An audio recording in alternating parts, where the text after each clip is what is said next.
नमस्कार. तर पिंगा ग पोरी पिंगा या मालिकेच्या आजच्या भागात आपण पाहणार आहोत की जज साहेब आदेश देतात की कोर्टाची पुढील कारवाई चालू करावी. तेव्हा आता ॲडव्होकेट नागरदास म्हणतात की जज साहेब, मला तर हा फक्त आणि फक्त कोर्टाचा वेळ वाया घालवण्याचा प्रकार वाटतोय. कारण ॲडव्होकेट वल्लरी ही आतापर्यंत एकही ठोस पुरावा सादर करूच शकली नाही आणि या केसमधली जी मेन कल्प्रिट आहे मिथिला माने ही अजूनही कोर्टासमोर आलेली नाही आहे, जसं की तिला शोधणं खूप गरजेचं आहे. तेव्हा वल्लरी म्हणते की माय लॉर्ड ॲडव्होकेट नागरदास यांच्या काही प्रश्नांची उत्तरं आहेत माझ्याकडे. मिथिला माने या थोड्याच वेळात कोर्टामध्ये हजर होणार आहेत. तितक्यात आता तिथे मिठू कोर्टात येते आणि वल्लरीला आवाज देते. तेव्हा सर्वजण मिठूकडे बघायला लागतात. आता मिठूसोबत गार्गी आणि हेतश्रीसुद्धा आलेले असतात. आता गार्गी आणि हेतश्री दोघेही मंजुषाताईंना बघून धावतच जाऊन त्यांना मिठी मारतात. आता मंजुषासुद्धा खूप इमोशनल होण्याचं नाटक करायला लागते आणि विचारायला लागते की गार्गी, हेतश्री, कशा आहात तुम्ही दोघी आणि कुठे होतात बाळांनो इतके दिवस. आता जज साहेब आदेश देतात की मुलींनो तुम्ही मागे जाऊन बसा आणि आरोपी मंजुषा कुळगावकर तुम्ही पिंजऱ्यात जाऊन उभे राहा. आता यानंतर ॲडव्होकेट नागरदास जज साहेबांना म्हणतात की पाहिलंत ना माय लॉर्ड की आपल्या आईला मिठी मारावी तशी या दोन्ही मुलींनी मंजुषाताईंना मिठी मारली. शेवटी आपल्याला जीव लावणारं हे कोण आहे हे लहान मुलांना चांगलं कळतं. ॲडव्होकेट वल्लरी यांच्या म्हणण्याप्रमाणे जर मंजुषाताई यांनी या दोन मुलींना किडनॅप केलं असतं तर आत्ता जे हे चित्र आपल्याला दिसलं ते पाहायला मिळालं असतं का. त्यामुळे हे स्पष्ट होतंय की खरं काय आहे हे या मुलींनी छोट्याशा कृतीतून दाखवून दिलेलं आहे. यावर आता वल्लरी म्हणते की माय लॉर्ड, अनेकदा दिसतं तसं नसतं म्हणूनच जग फसतं असं म्हणलं जातं. आणि आता गार्गी आणि हेतश्रीने मंजुषाताईंना मिठी का मारली याचं उत्तर मिथिला माने देतील आणि म्हणते की मी कोर्टाला विनंती करते की मिथिला माने यांनी विटनेस बॉक्समध्ये बोलावण्याची परवानगी द्यावी. तेव्हा आता मिठू विटनेस बॉक्समध्ये येते. तेव्हा आता वल्लरी मिठूला विचारते की मिथिला माने, तुम्ही कोर्टाला सांगू शकाल का की गार्गी आणि हेतश्री या तुमच्यासोबत काय करत होत्या आणि त्या किडनॅप झाल्या त्याआधी त्यांच्यासोबत काय घडलं आणि त्यानंतर त्यांच्यासोबत काय घडलं. तेव्हा मिठू सांगते की जज साहेब, गार्गी आणि हेतश्री या आमच्याच आश्रमात लहानाच्या मोठ्या झालेल्या मुली आहेत. खूप लाघवी आणि अत्यंत भोळ्या मुली आहेत त्या. मंजुषाने यांना दत्त घ्यायला आश्रमात एक जोडपं पाठवलं होतं कारण मीनाक्षीचा एक कार्यक्रम होता, त्यात मी बुलबुल बागेत माझ्या मैत्रिणीसोबत होते. नेमकं त्याच वेळेला मंजुषाने पाठवलेलं एक बनावटी जोडपं तिथे आलं आणि या दोघींनाही घेऊन गेलं. आणि आता ही दोन्ही जोडपी वेगवेगळी होती हे आम्हाला नंतर कळलं. ही दोन्ही जोडपी खोटी होती. त्यानंतर या दोघींना बेशुद्ध करण्यात आलं आणि नंतर कुठे घेऊन गेले हे माहिती नाही आहे मला. तेव्हा वल्लरी म्हणते की जज साहेब, पुढे नेमकं काय घडलं हे आपल्याला गार्गी आणि हेतश्री सांगू शकतील. त्यामुळे मी कोर्टाला विनंती करते की त्यांचा जबाब नोंदवून घ्यावा आणि यावेळी मीनाक्षी कामत यांनासुद्धा इथे उपस्थित राहण्याची परवानगी द्यावी. तेव्हा आता जज साहेब सांगतात की या दोन्ही मुलींना प्रश्न विचारण्याआधी माझी सर्वांना विनंती आहे की त्यांनी कोर्टाच्या बाहेर थांबावं. त्यामुळे या मुली उत्तर देताना घाबरणार नाहीत. तेव्हा आता बाकीचे सगळे बाहेर निघून जातात. तेव्हा वल्लरी गार्गी आणि हेतश्री या दोघींनाही बोलावून घेते आणि त्यांना विचारते की आता तुम्ही जज साहेबांना तुमच्यासोबत काय काय घडलं ते अगदी न घाबरता सांगाल. हे बघा, इथे कोणीही तुमचं काहीही वाकडं करू शकणार नाही. त्यामुळे न घाबरता सगळं खरं काय ते जज साहेबांना सांगा. तेव्हा गार्गी सांगते की वल्लरीताई, आम्हाला घ्यायला ना आमचे नवीन आई बाबा आले होते, मला पण आणि हेतश्रीला पण. तेव्हा आम्ही त्यांच्यासोबत गेलो आणि त्यांनी आम्हाला खाऊ दिला. आम्ही तो खाल्ला आणि मग आम्हाला खूप झोप यायला लागली. मग जेव्हा आम्ही उठलो तेव्हा माहिती नाही कसं पण आम्ही एका गोडाऊनमध्ये होतो. तिथे खूप सारे खोके होते, खूप सारी माणसं होती आणि ती जोरजोरात आमच्यावरती ओरडत होती. तेव्हा हेतश्री म्हणते की आणि फक्त माणसंच नव्हती तर आमच्यासोबत खूप आमच्या इतक्याच वयाच्या मुलीसुद्धा होत्या.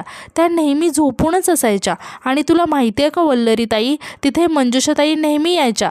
त्या आम्हाला जेवण द्यायच्या, छान छान गोष्टी सांगायच्या आणि त्यांच्या मांडीवर घेऊन थोपटायच्या सुद्धा.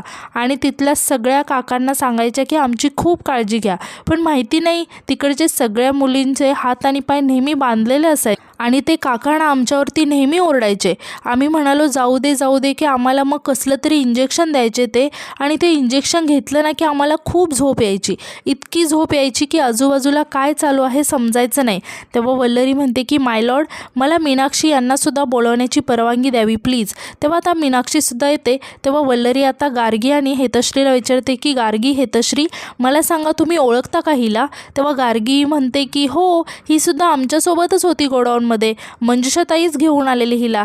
आता हे ऐकून ॲडव्होकेट नागरदास खूप घाबरतात. तेव्हा गार्गी सांगते की पण हिला आणलं तेव्हा ही सुद्धा झोपलेलीच होती पूर्ण वेळ. तेव्हा वल्लरी आता जज साहेबांना म्हणते की पाहिलं जज साहेब, किती निष्पाप आणि निरागस आहेत या मुली.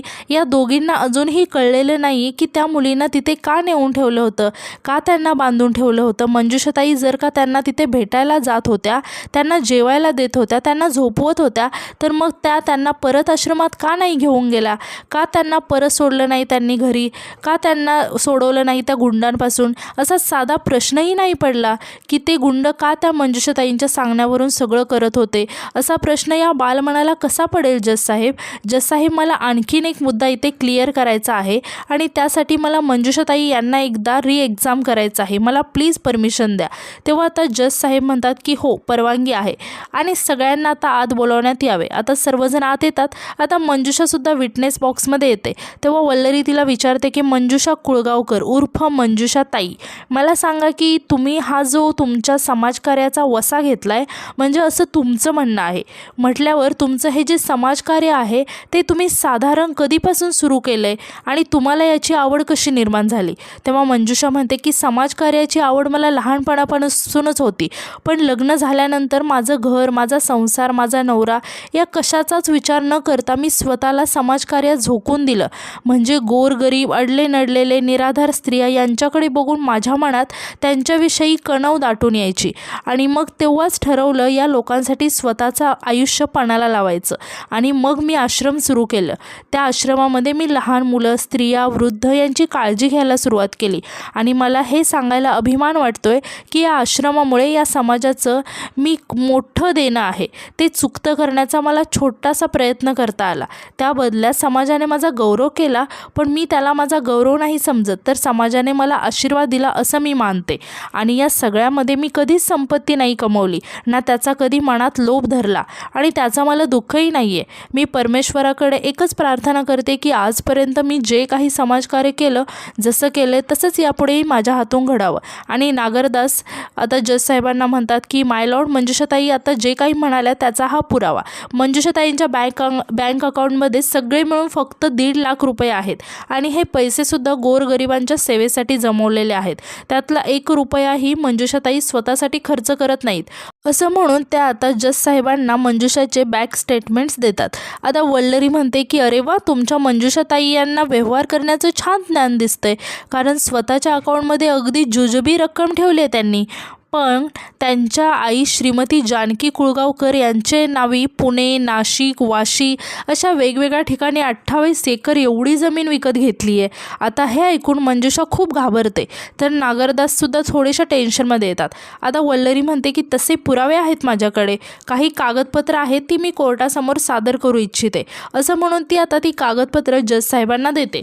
तेव्हा हे बघून आता नागरदास म्हणतात की पण ॲडव्होकेट वल्लरी, तुम्ही इथे एक मुद्दा विसरताय की ही जी सगळी जमीन आहे ती मंजुषाताई यांच्या आई जानकी कुळगावकर यांच्या नावाने विकत घेतलेली आहे. म्हणजे ती त्यांनीही विकत घेतलेली असू शकते, त्याच्यामध्ये मंजुषाताईंचा काय संबंध आहे. तेव्हा मंजुषा म्हणते की जज साहेब, वल्लरी मॅडम काय बोलतात हे मला खरंच काहीच कळत नाही आहे. या सगळ्याशी माझा काही संबंध नाही आहे. खरं सांगायचं तर गेली अनेक वर्ष माझ्या आईशी काहीच संपर्क नाही आहे आणि ते सुद्धा फक्त समाजकार्यामुळे. मला माझ्या आईकडे लक्षच देता नाही आलं आणि त्यामुळे माझ्या आईने कुठे जमीन खरेदी केली, कुठे प्लॉट घेतले हे मला खरंच काहीच माहिती नाही आहे. या सगळ्यात मी दखलसुद्धा देत नाही. तितक्यात आता श्वेता मंजुषाच्या आईला घेऊन कोर्टात येते. आता समोर आईला बघताच मंजुषा खूप घाबरून जाते आणि बघायला लागते. आता वल्लरी हे बघून मात्र खूप खुश होते आणि जज साहेबांना म्हणते की माय लॉर्ड, या श्रीमती जानकी कुळगावकर म्हणजेच मंजुषा कुळगावकर यांच्या आई, मी यांना विटनेस बॉक्समध्ये बोलावण्याची परवानगी मागते. इकडे आता मंजुषा चांगलीच घाबरलेली असते. यानंतर आता जानकी काकू विटनेस बॉक्समध्ये येतात. तेव्हा वल्लरी त्यांना विचारते की जानकी काकू, आता तुम्हीच काय ते जज साहेबांना सगळं सांगा. तेव्हा जानकी काकू आता सांगायला लागतात की नमस्कार जज साहेब, मी जानकी या मंजुषाची आई. मंजुषाने जे तुम्हाला जमिनीबद्दल सांगितलं, शपथ सांगते मला काहीच माहिती नाही आहे. आता मी अशी म्हातारी, आता तर मी मरायला टेकली आणि आता या वयात खोटं बोलून कुठे जाऊ? खरंच मला काहीच माहिती नाही आहे. आता तुम्हीच सांगा साहेब, माझ्याकडे जर का एवढा पैसा असता तर मी माझ्या आजारावर इलाज नसता का केला? अहो, माझ्या औषध पाण्याला माझ्याकडे पैसे नाही आहेत. आता मी जमीन कुठे विकत घेऊ? तेव्हा वल्लरी त्यांना विचारते की काकू, मला एक सांगा, तुमची मुलगी मंजुषा ही एवढी मोठी पैसेवाली आहे, समाजसेविका आहे, मग तिने तुमच्या आजारासाठी काहीच मदत केली नाही का तुमची? तेव्हा त्या काकू सांगतात की अहो, कुणाला तिची मदत हवी आहे?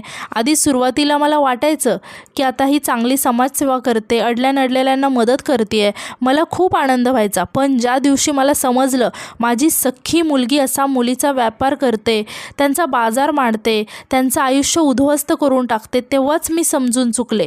माझी मुलगी मला मेली आणि मी सगळे संबंध तिच्याशी तोडून टाकले. आणि त्या जज साहेबांना म्हणतात की जज साहेब, माझी तुम्हाला हात जोडून विनंती आहे, ही माझी पोटची पोर जरी असली ना तरी तिला सोडू नका. चांगली तिला शिक्षा द्या, तिला तुरुंगात टाका, तिला जन्मठेपेची शिक्षा द्या आणि तिला फाशीची शिक्षा दिली ना तरीही चालेल, पण सोडू नका तिला. तिला जरा जरी सोडलीत ना तरी बाकीच्या मुलींचे आयुष्य ती उद्ध्वस्त करून टाकेल हो, असं म्हणून त्या खूप रडायला लागतात. आता वल्लरी ॲडव्होकेट नागरदासला म्हणते की ॲडव्होकेट नागरदास, तुम्हाला अजूनही काही प्रश्न विचारायचे आहेत का काकूंना? यावर आता नागरदास सांगतात की नाही. आता वल्लरी जज साहेबांना म्हणते की माय लॉर्ड, मला अजून कुठले पुरावे किंवा कुठले आय विटनेस सादर करावे लागतील अशी गरज वाटत नाही आहे. ज्या दिवशी आपले आईवडील आपल्यासाठी चांगले शब्द बोलतात, कौतुकाची थाप मारतात, तो दिवस आपल्यासाठी सगळ्यात मोठा आणि आनंदाचा दिवस असतो. पण ज्या दिवशी आपल्या आईवडील आपल्याला म्हणतात की तू आमच्यासाठी मेली आहेस, यापेक्षा दुसरा दुःखाचा दिवस असूच शकत नाही. आता हे सगळं ऐकून मंजुषा खूप रडत असते. आता पुढे वल्लरी जज साहेबांना म्हणते की जज साहेब, आता सर्वस्वी निर्णय तुमच्या हातात आहे. मंजुषासारख्या समाजामध्ये वावरणाऱ्या लांडग्याच्या जातीच्या माणसाचं काय करायचं आता हे तुम्ही ठरवायचं आहे. कारण अशी माणसं आपल्या समाजासाठी फक्त कलंक नाही तर घातकसुद्धा असतात. अशा माणसांना असं सोडता कामा नये. त्यामुळे आता तुम्ही निर्णय घ्यायचा आहे, कारण तुमचा निर्णय खूप काही बदलू शकतो जज साहेब. आणि म्हणते की आय रेस्ट माय केस. आता सगळेजण वल्लरीसाठी उठून टाळ्या वाजवायला लागतात. आता जज साहेब म्हणतात की माझ्या जवळजवळ 30 वर्षाच्या कारकिर्दीमध्ये मी अनेक महत्त्वाच्या केसेसची जजमेंट केली आहे, परंतु खोटेपणाचा इतका निच्चांक गाठता येऊ शकतो हे मी माझ्या आयुष्यात पहिल्यांदाच अनुभवतोय. मंजुषाताईचं नाव समाजामध्ये मोठ्या आदराने घेतलं जातं. जेव्हा ही केस घेतली जात होती तेव्हा मलासुद्धा असंच वाटलं की मंजुषाताईसारख्या समाजासाठी सर्वस्व वाहिलेल्या महिलेच्या बाबतीत असं घडू शकतं. परंतु ॲडव्होकेट वल्लरी यांनी जे साक्षीदार पुरावे कोर्टासमोर सादर केले, जो युक्तिवाद सादर केला, त्यावरून मला ही खात्री झालेली आहे की ही मंजुषा कुळगावकर यांच्यासारखी महिला ही समाजाला लागलेली मोठी कीड आहे. आणि म्हणतात की समोर आलेले पुरावे आणि युक्तिवाद पाहता हे कोर्ट मंजुषा कुळगावकर यांना 2 लाख रुपये दंड आणि 15 वर्षाची सक्त मजुरीची शिक्षा ठोठावीत आहे. या शिक्षेने समाजामध्ये दुष्ट प्रवृत्तींना आळा बसेल अशी मी आशा बाळगतो. आता जज साहेबांचा हा निर्णय ऐकून वल्लरी, तेजा, प्रेरणा आणि बाकीचे सगळे खूप खुश झालेले असतात, तर मंजुषा मात्र खूप रडत असते. तर अशा प्रकारे वल्लरी आता ही सुद्धा केस जिंकते आणि ती सुद्धा आता खूपच इमोशनल झालेली असते. आता यानंतर पोलीस मंजुषाला तिथून घेऊन जात असतात. आता ती खूप रागाने तिच्या आईकडे आणि ॲडव्होकेट नागरदासकडे बघायला लागते. तर ॲडव्होकेट नागरदास मात्र खाली मान घालून उभी असते. आता ॲडव्होकेट नागरदास यानंतर वल्लरीकडे येतात आणि वल्लरीला म्हणतात की ॲडव्होकेट वल्लरी मनोज भामरे, हे जे झालं आहे ना ते चांगलं नाही झालं, बघून घेईन मी तुला, असं म्हणून त्या रागातच तिथून निघून जातात. तेव्हा वल्लरी थोडीशी टेन्शनमध्ये येते आणि परत ती मिठूला विचारायला लागते की मिठूताई, कशा आहात तुम्ही, ठीक आहात ना? तेव्हा मिठू वल्लरीला म्हणते की वल्लरी, मी बरी आहे आणि यापुढे गार्गी आणि हेतश्री या दोघींचीही जबाबदारी माझी. तेव्हा हे ऐकून वल्लरी खूप इमोशनल होते आणि म्हणते की मिठूताई, आज मला तुमचा खूप अभिमान वाटतोय, असं म्हणून ती मिठूला इमोशनल होऊन मिठी मारते आणि म्हणते की खरंच तुमच्याशिवाय आणि तेजाताईशिवाय हे सगळं शक्य झालं नसतं. आणि ती दौलत सोनवणे यांनासुद्धा म्हणते की दौलत काका, तुमचे तर आभार मानावे तितके कमी आहेत. खरंच तुमच्याशिवाय सुद्धा हे सगळं शक्य नसतं झालं. तुम्ही जर आमची मदत केली नसती तर या मुलींना कधीच न्याय मिळाला नसता. खरंच देवासारखे धावून आलात तुम्ही.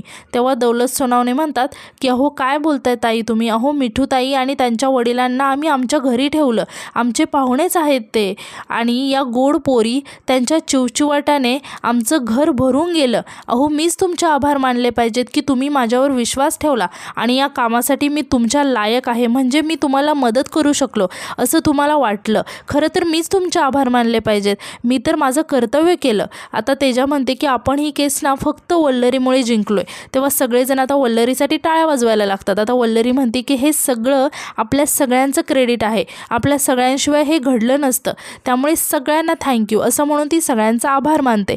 आणि आजचा एपिसोड इथेच तर उद्याच्या एपिसोडमध्ये आपण असं पाहणार आहोत की इंदुताई मनोज आणि वल्लरीला विचारत असतात की काय म्हणाले डॉक्टर, मला पण सांगा ना, चांगले आले का तुमचे रिपोर्ट. तेव्हा मनोज सांगतो की रिपोर्ट चांगले नाही आहेत, रिपोर्ट्स खूपच चांगले आहेत. मात्र वल्लरी खूप आश्चर्याने मनोजकडे बघत असते. तर यानंतर आपण पाहतो की मनोज आणि वल्लरी खूप क्यूट असा कपल डान्स करत असतात. तर इकडे आता प्रेरणा तेजाला म्हणत असते की सगळं असं छान चालू राहिलं पाहिजे. तितक्यात आता तिच्या हातातून काचेची बरणी खाली पडते आणि ती फुटते. तेव्हा हे बघून प्रेरणा खूप घाबरते आणि तेजाला म्हणते की तेजा अपशकुन झालं गं. तेव्हा हे बघून तेजासुद्धा खूपच घाबरते. आणि आजचा एपिसोड इथेच संपतो. तर आजचा एपिसोड तुम्हाला कसा वाटला हे कमेंटमध्ये नक्की सांगा आणि उद्याच्या नवीन एपिसोडसाठी आपल्या चॅनलला सबस्क्राईब करायला विसरू नका. धन्यवाद.